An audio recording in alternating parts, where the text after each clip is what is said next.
নমস্কার বন্ধুরা, আজকে আমি চলে এসেছি উত্তর কলকাতার একটা বিখ্যাত কলেজ, স্কটিশ চার্চ কলেজ।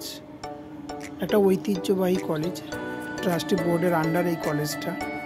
একটা সময় নেতাজি সুভাষচন্দ্র বসু এই কলেজে পড়াশোনা করেছেন। তারপরে আরও বিভিন্ন বিখ্যাত ব্যক্তিরাও এই কলেজ থেকে পড়াশোনা করেছেন। এমনকি বলিউডের সুপারস্টার মিঠুন চক্রবর্তীও এই কলেজ থেকে পড়াশোনা করেছেন।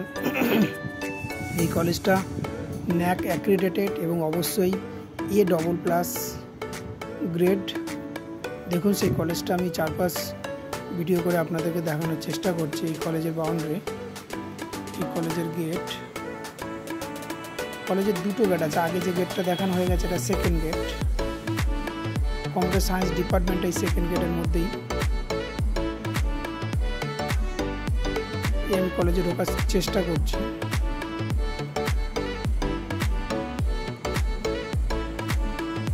আস্তে আস্তে কলেজে ঢুকছি।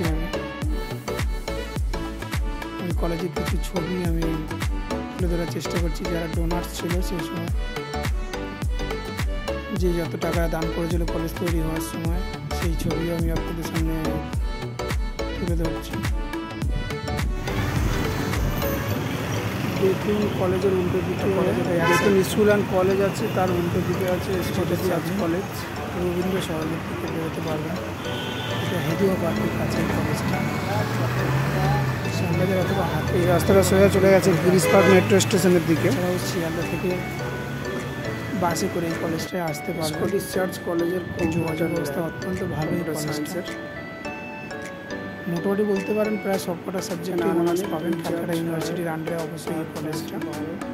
দুর্দান্ত এক কলেজ। থেকে 32টা কম্পিউটার আছে। আমি অবশেষে কম্পিউটার সায়েন্স এরকমভাবে দুটো ল্যাব আছে, সেই ডিপার্টমেন্টের ছবি তুলে ধরার চেষ্টা করছি। এই কম্পিউটার সায়েন্সের পরপর সারি সারিভাবে কম্পিউটারগুলো রাখা আছে। ঠিক আছে, স্কটিশটা দেখার জন্য আপনাদের অসংখ্য ধন্যবাদ।